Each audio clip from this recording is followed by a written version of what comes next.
So, starting part two, what is the absurd, or what is absurdism? Like existentialism, the absurd is also difficult to define. However, for the sake of argument, the absurd is humanity's attempt to find meaning or to make sense of an indifferent universe. In other words, the absurd is the confrontation between my desire for unity, clarity, for meaning, or for reason in a cold, silent universe, and my illusion that the universe will relent and answer. For example, if you ever watch television and you put the volume on mute and just watch the gestures and movements of a basketball game, it looks ridiculous without the sound. And yet, it is those moments that you feel like, what is the point of what I'm watching? What is the point of anything? And this is the desire that you have within you to make sense of what you're watching. And this is, in a nutshell, what the absurd is. It's the conflict between what I think the world should be and what the world is, or how the universe, with its indifference and silence, doesn't answer this desire within me to know and to understand the universe. The absurdist is a person who is aware of this conflict and faces it. I agree with Robert Solomon's description of the absurd. He says the absurd is a confrontation between the rational human mind and that demands justice, comprehension, and an irrational universe, or a world that doesn't care. In other words, we expect the universe to fulfill our demands, that evil will be punished, or that justice will prevail, but the universe seems indifferent or silent to our expectations. To put it another way, the absurd is a recognition that we have a demand on the world and the world doesn't care.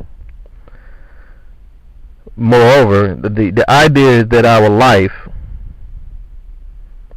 is supposed to add up to something. And so,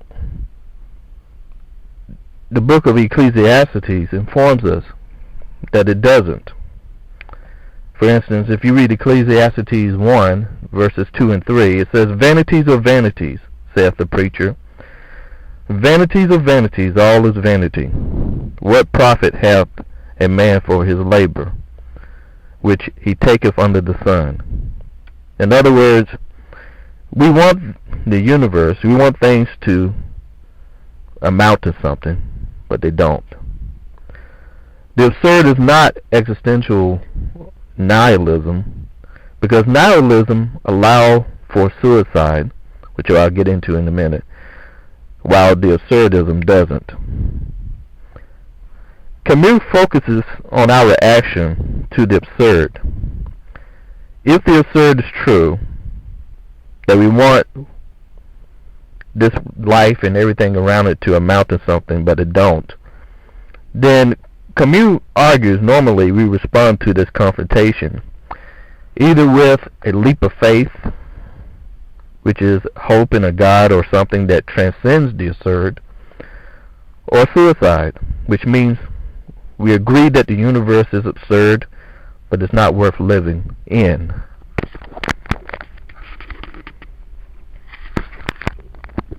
I think that both are escapes from this confrontation, from the absurd.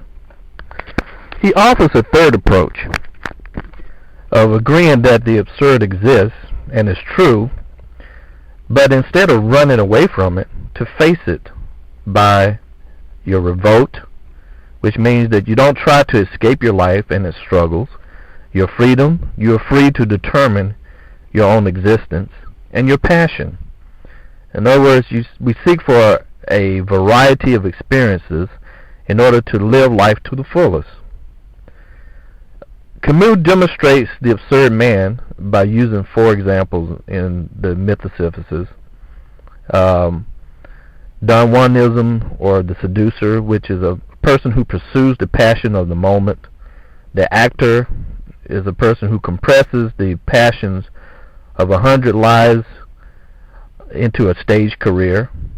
The conqueror, or the rebel, is a person who gets involved in political struggles and focuses his energy in that way.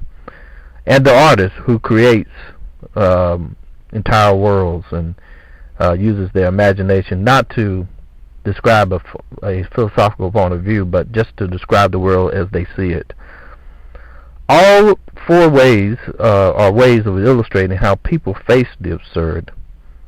In other words, Camus indirectly asks the question, can a person happily live their life even though it may be meaningless? And this is the end of part 2, and I'm going to continue into part 3.